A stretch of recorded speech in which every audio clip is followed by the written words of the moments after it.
With all the pressure around cybersecurity, I was looking for an industry to draw comparisons to, and I stumbled on first responders and emergency responders. Let's talk with Jason Hopcus about mental health in those industries. This is a bonus episode of The Business of Tech.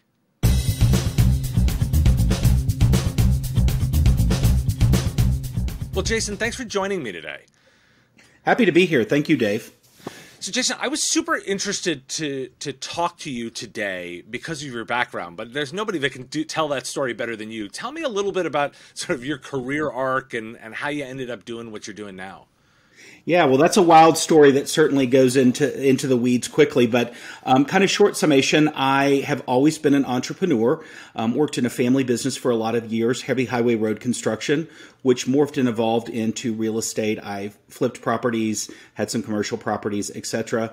And then when the economy crashed in 2008, it really was one of those kind of life-defining moments that really gave me an opportunity. The universe forced me to move in a direction to dig a little deeper about what was I going to do with this life. So I will lovingly tell you now that I had a breakthrough, but in fairness, I had a breakdown at that moment, which really put me on a different path, and for the better part of the last decade have been involved pretty committedly in mental health. As I mentioned, I'm the president and CEO of the National Alliance on Mental Illness for one of the largest affiliates in the state of Colorado, Arapahoe and Douglas counties.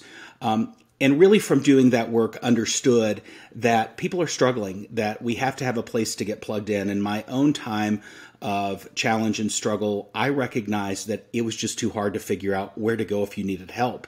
And from that realization, really got plugged into doing work in the mental health community that has continued to evolve. And I also mentioned my organization, the Connection Project, which is really focused on, not just those that are chronically or persistently mentally ill, but those that struggle with mental health challenges that might just need some support in a dark time, in a challenging moment, and in times of struggle. So I've worn a lot of hats in the last 10 years related to mental health, but it all comes together in kind of this neat, interesting package. Actually, if I go a little deeper into that, you've done some interesting work with first responders, right? Like with police and fire. Can you tell us a little bit more about that work? Sure. The work that we've done, and I'm going to say emergency responders because actually our work has evolved beyond first responders, which is typically your traditional police, fire, EMS, and dispatch. We also include frontline healthcare workers, coroners, last rites individuals, wildland fire, etc. There are a lot of responders who show up in our darkest days. If you think about them, they show up when, we're having some of our very worst moments. And really that work began back in 2017 in recognizing that, the Connection Project in its goal was to simply, strengthen and deepen connection with ourselves and others. And the interesting thing about that concept is it really was applicable to anybody. Well, the reality is, as you well know, Dave, you can't market to anybody and everybody. So we started taking, a deeper look into what are the communities that are most vulnerable? What are the communities that have the highest suicidal ideation and completion rates, depression rates, anxiety, substance use and misuse disorders, etc. And emergency responders were at the top of the list. And now this was pre-COVID. So as we take a look forward now, after what we've all collectively been through the last 2 years, the pot has only continued to boil over at an even more accelerated rate. And the people who are showing up for us in our worst times are struggling at alarming rates. So the work was really born out of seeing the need and saying, we've got to show up for these people. Now, what that has looked like and evolved has changed over the course of the last few years, but there is no question that it is a community that is really struggling. So this is not a world that I'm familiar with, but I want to lay out my perception of it, and then I want you to tell me how right I am or how much I've got to tweak about that. So I would view the emergency responder space as an area where oftentimes rather stoic type individuals who are under a constant pressure where, they are very interrupt driven. Things happen to them where they have to respond, and they have to be perfect in their execution of the work or bad things happen. the other side of that, which often the time is sort of nature or what essentially only has to get things right once, right? A fire only has to get through once. A medical condition only has to be missed once. How much of that is sort of true, and what am I missing in the subtleties of the perception of that? I don't think you're missing anything there, and I do think that is a pretty accurate depiction of what happens. I think the thing to make this a little more humanized as a story is, something happens catastrophic in our lives and we reach out to emergency responders to come and support us. And that may be one of the worst days of our lives that they're happening to respond to. I think where the conversation changes that most of us who are not in that field don't recognize is that happens over and over and over again systematically throughout the course of their days, weeks, months, etc.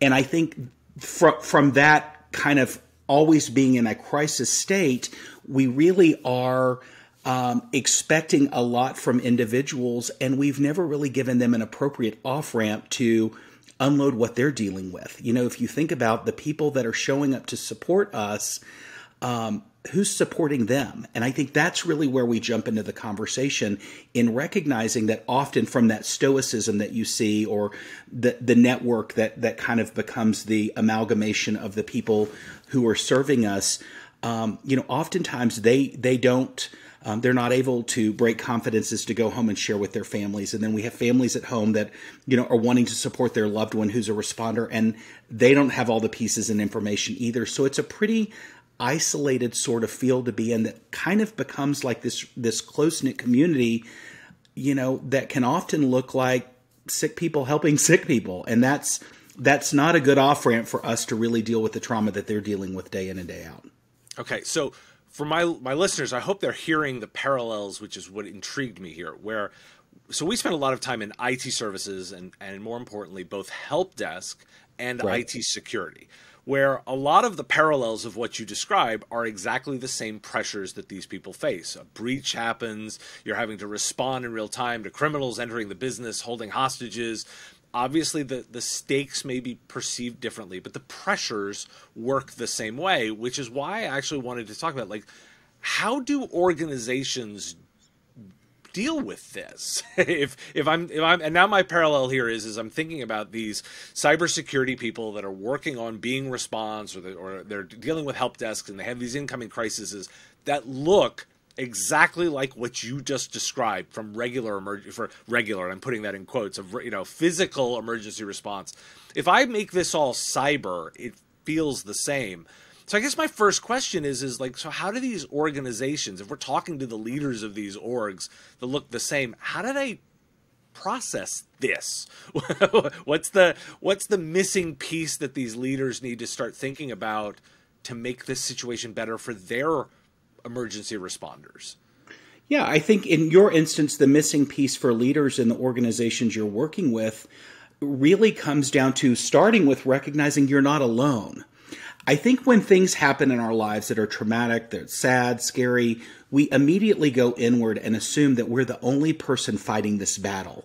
And what you've just validated for us is that there are many people that are doing these same jobs day in and day out that become commonplace for them. But again, they are not commonplace events that do have some, residual effect on how that affects us internally.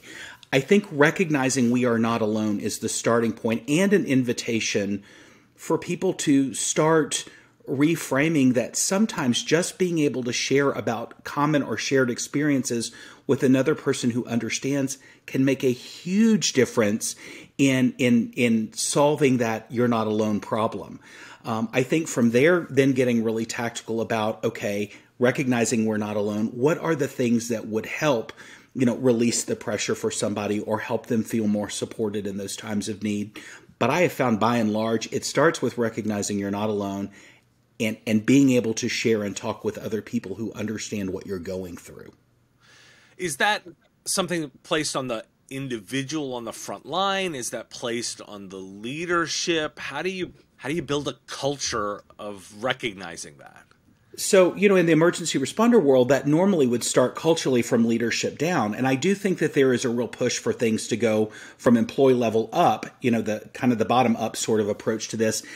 my thought is if we could have, both sort of communities doing this and meeting in the middle to solve a problem, I think there is a better chance to have a flow of communication. The reality is oftentimes people in leadership don't really, maybe they've done those jobs, maybe they haven't, they've ascended into these leadership roles and don't quite understand what being on the front lines is like.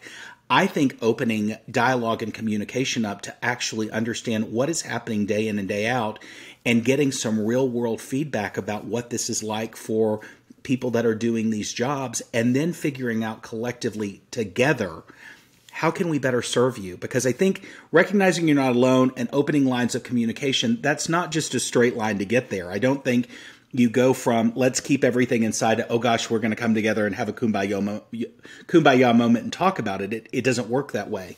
But I do think that there are some approaches where you can let people, know that you're supported by leadership and that they are willing to, offer resources to help you. And I think leadership's responsibility potentially is figuring out what are those resources that help. The work that I do for emergency responders is really born of tailor-made resources specifically for responders and their families. Now, I'm going to tell you, when you scratch beneath the surface in a lot of those resources, there are things that could apply to any of us, but we have tailor-made those resources to reach that audience in language they understand, from scenarios they understand. And I think what you're talking about in the IT cyber world here is the same thing. You have to put it in language that people understand, that they feel like you are talking to them. And the problem with, addressing mental health, and that's really what we're talking about, the elephant in the room here, is we assume traditionally that people are willing to do more, to go further, to take steps that I don't think plays out in the real world. I don't think most people are just, hey, I'm struggling, I'm going to show up and talk about my mental health. So from that perspective, I think we almost start from a deficit position and have to realize that until we can open a dialogue that encourages people to share, encourages people to talk about their collective experience, that creates this kind of camaraderie of not aloneness, I think we will continue to struggle to show up in a different way. And I think that's played out in our world. We see this playing out in different communities day in and day out. Can you make this concrete? Like take an example or genericize an example for me of something you've done and worked with an org that wants to go down this, to start on this journey, particularly in this emergency response. And pick your favorite one. If it's a police, fire, EMS, you pick a great one and walk me through kind of how that process works very tactically. Yeah, that's a great question. So how I have supported the emergency response community as an example. So I do a lot of work with the All Clear Foundation, allclearfoundation.org. It's a national nonprofit that is stood up by a multi-billion-dollar corporation that is dedicated to supporting emergency responders. And in that instance, really what the organization has done is we have created, a resource directory for responders and their loved ones that, has 800 resources available. We have vetted, organizations across the country that can show up and support responders in a time of need. We have developed a Responder Strong mental health curriculum in that organization that goes into agencies and trains its employees and sworn, non-sworn officers basically on our mental health curriculum throughout the nation to better do exactly what we're talking about, to better understand what we're dealing with and how do we start having these conversations that open the floor up for people to know that they're not struggling. And then we've empowered people to go back and teach those concepts in their respective agencies. We have developed tools that responders can use on demand 24/7, that they can do a self-assessment to kind of figure out where they are and then get connected with tools and resources to plug themselves in to ways to help themselves. I think the important thing, before we get into talking about changing the system, I think an individual, if they're struggling, has to realize what are the steps that I could take on my own right now. And I know that path is not always clear, but I often remind people, getting 15 minutes of sun on your head, taking a walk, practicing some gratitude, getting enough sleep, drinking enough water, those things all by themselves can shift your mood state in a moment. I guarantee you, if you are having a really bad day and you go and get 15 minutes of sun on your head and take a walk around the block, you will feel differently. I'm not saying it's going to fix it or you're going to feel better. You will feel differently. So I think in those moments of recognizing what are things that I could empower myself to do first, easy things that we all have the capability to do for free, I think it starts there. Inside systems, I think, again, the system assumes, and I'm talking about the mental health system, assumes that people are willing to do more and to take more action than I think actually proves out in real life. So, the thing that we've learned in the past 2 years is the demand for help far exceeds the supply. My thought is we have a real opportunity and obligation to better guide people. How do they support themselves? How do we empower ourselves? And again, I'm not saying this fixes everything, but I do think that there is, we've gotten so buried in our phones and our technology and our day-to-day lives and the hustle and bustle that we forget that, in a moment, I could go walk around the block and I'm going to feel better. I could go talk to a friend and say, hey, how's your day? Even if I don't talk about what I'm really dealing with, and I might feel better. So it's a lot of culture investment from an organization perspective, right? I mean, that's sort of where it starts. Right. Is that what leadership roles have to sponsor this? Like how are the most effective ways to make that happen? That's a great question. And I think it always does start with who are the leaders that can buy into the reality of people are struggling and we have to show up to help them in a different way. And in cultures, in some organizations, that is far easier than others. But it normally starts with people who want to be the champions of supporting the team that they support. And from that perspective, then figuring out who can they partner with, who can they plug in with. In my example of All Clear Foundation, part of our Responder Strong mental health curriculum training is really, it was born of being able to go inside agencies and start having conversations that shift culture. I think the thing that we have to recognize that really gets waylaid in a lot of these conversations is none of this got here overnight.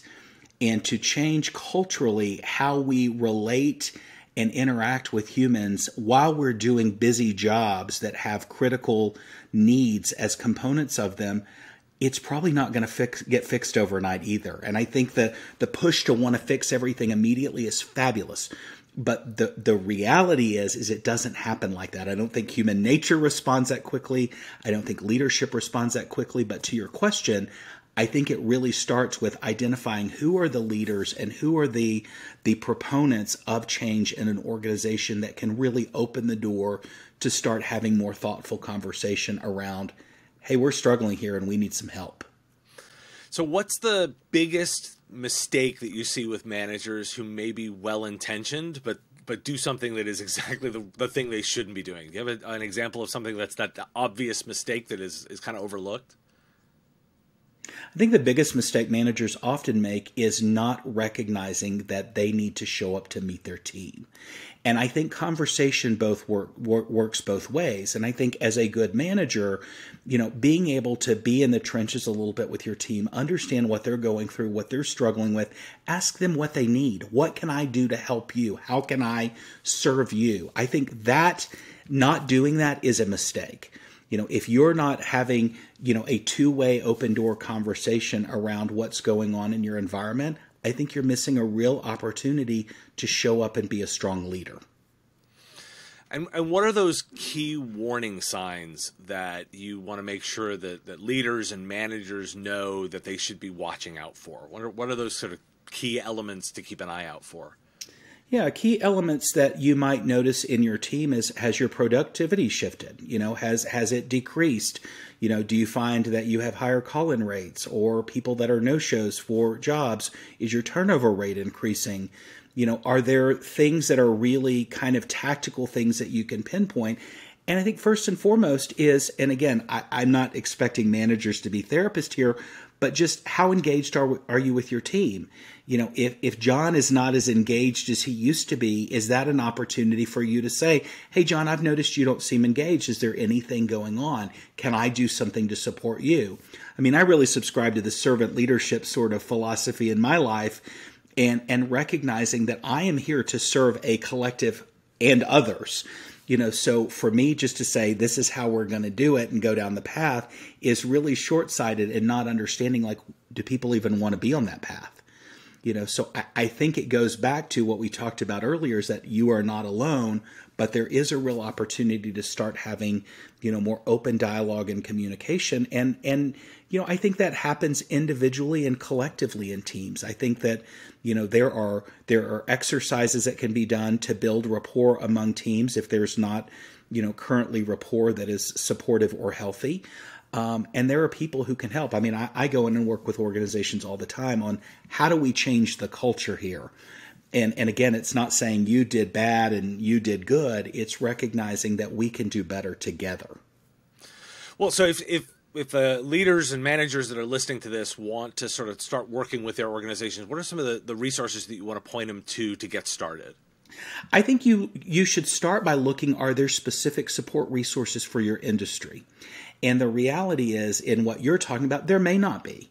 But identifying, okay, if we're going to offer support resources, I think you have to first know what are you trying to support? Are you thinking that maybe you have higher substance use and misuse disorders going on in your organization? Do you see people calling out more? Do you see depression among people, anxiety among people? Are they having problems with productivity? Are there conversations that you could start opening the door? And I'm looking beyond the traditional, let's put you into an EAP and get you some help. I mean, what are some resources that we can guide people to that offer them some support? But in the organizations you're talking about, I really think it comes back to creating open lines of communication around, we're all here to serve this purpose. And each one of you is an integral part of that purpose, and ensuring that everybody feels plugged into that purpose. So as far as specific resources, I would start and look at by industry. Is there something specific to support those? And if not, then go into identifying, okay, what are the support resources we need, and looking for those. Gotcha. And if people want to get in touch with you to have further conversations, what's the best way to do that? Yeah, I mean, I'm always accessible and available, certainly by email. My email address is jason@realpeoplereallife.org. My organization is Connection Project, and our website is realpeoplereallife.org. You can reach me those ways, but I'm always happy to look at organizations because, again, I want to go back to the work that I do. While I may do a lot of work with emergency responders, I've also done a lot of work with youth. I've done a lot of work with middle-aged men. I've worked with a lot of entrepreneurs. And what I want to underscore in all of this is the work is the same, Dave. It may be tailor-made or nuanced to an organization, but it is the same. I mean, at the end of the day, as humans, I think our desire is to feel more connected to ourselves and then others. And how we get there, I think, is fairly systematic. We just have to make it invitational enough to where somebody feels represented and seen in what we're offering them. And I'll tell you, that's exactly what I was thinking as I researched for this and said, like, the parallels to what you're talking about with emergency responders were just too striking to what we see on cybersecurity and cyber responders. And so I felt like you were exactly the right person to talk to about it. So I really appreciate you joining me today. The pleasure is mine. I appreciate the opportunity. Thanks for your time and attention. Time is a finite resource, and I really value you giving me some of yours.